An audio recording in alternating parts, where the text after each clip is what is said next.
सबके बोले खाए हमारे गोजत गोतिया जितना है happy new year happy new year पहले बोला था आप हैप्पी न्यूर हैप्पी नूर ठीक है क्योंकि प्रोग्राम का दूसरा मोटिव भी होना चाहिए। प्रोग्राम का मतलब है एंजॉय। बहुत जीवन में तकलीफ है, कौन अपन घर में परेशान, कोई जमीन विवाद में परेशान है, के कर जानी छोड़ के भाग जाए, के कर गर्लफ्रेंड छूट जाए, बहुत परेशान है। नया साल के नया तरीका से स्टार्ट करा, पुराना जीवन के भूल जावा। कटप्पा ने बाहुबली को क्यों मारा?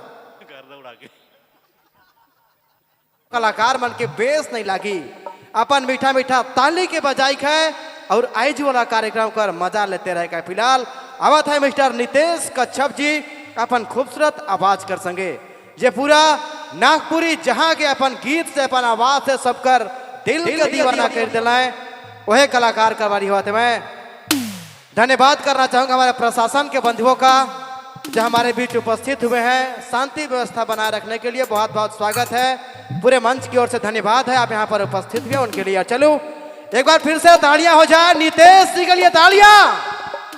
भाई ताली नहीं बाजी तो कैसे बेसला जी कहे ना, जे लखे बिना साली कर ससुराइर बेस नहीं लागेला, से लखे बिना ताली कर महफिल बेस नहीं लागेला। ताली कर साथ देते रहे खे और भाई नितेश कर आवाज में झूमे खे, नाचे खे, खुशी के मनाई खे। चलो आवत है मिस्टर नितेश कच्छप जी। हमेशा हमेशा मैं कहो ना, हमरे घर झारखंड का संस्कृति और परंपरा जो है सबकर से अलग है। हमरे मेला यात्रा पर्व त्योहार के भाई बहन कर शादी के बड़ा सुंदर से मनाइला, ढोल नगाड़ा मांदर के बजाइला, गीत गाविला, पर्व त्योहार मेला यात्रा के मनाइला। ये हमरे घर झारखंड कर संस्कृति और झारखंड कर खूबसूरती है। फिलहाल नितेश कच्छप जी अपनी खूबसूरत आवाज के साथ। नितेश भाई क्या बात है।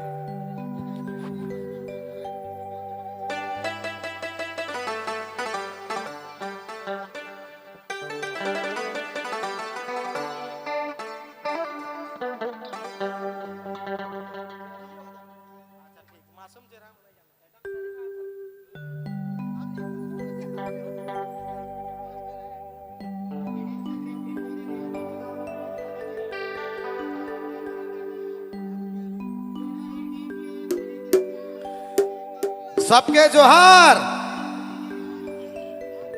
नवा साल कर बहुत बहुत बधाई है, शुभकामनाएं हैं। हैप्पी न्यू ईयर सब मन के। और आज कर तमाम प्रोग्राम कर ऑर्गेनाइजिंग कमेटी के बहुत बहुत धन्यवाद। ये मन कर प्यार बदौलत हमरे कर तमाम दादा मन हर साल इतना बढ़िया प्रोग्राम कर आगाज करे ना, और यहाँ बोलाए ना कलाकार मन के रोजगार दो है ना। हमरे कर घर दूरा चले के लगिन कुछ इंतजाम करे ना, से लगिन घगरा बेड़ा कर तमाम दादा मन के मैं बहुत बहुत धन्यवाद करे चाहूँ ना, बहुत बहुत शुक्रिया। और अपने मन के बहुत बहुत बधाई इस प्रोग्राम के लगिन आवल तमाम नागपुरी दर्शक मन के बहुत बहुत धन्यवाद। चलू हमरे आज कर इस कार्यक्रम के हैप्पी न्यू ईयर कहते हुए चालू करा, ठीक है? कैमरामैन 25-30 गो, ठीक है? चलिए धन्यवाद। Happy new year. चलिए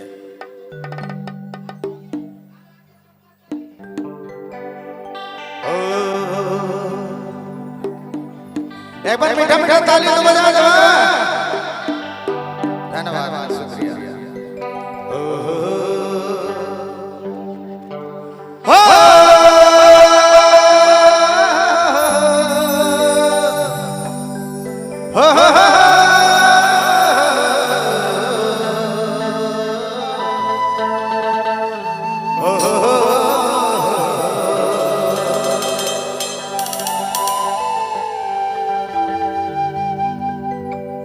जब जब नाच के तोर पातली क्या मारे, पातली क्या मारे।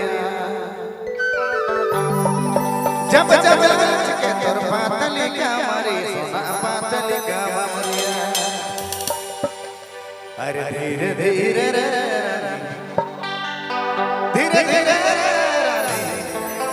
दिल के चुरा ले।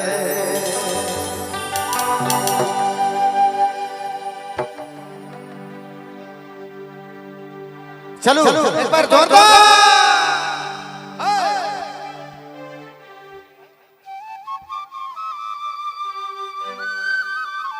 ले बढ़ा के।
मैं तो देखी सूरतिया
ले बेटा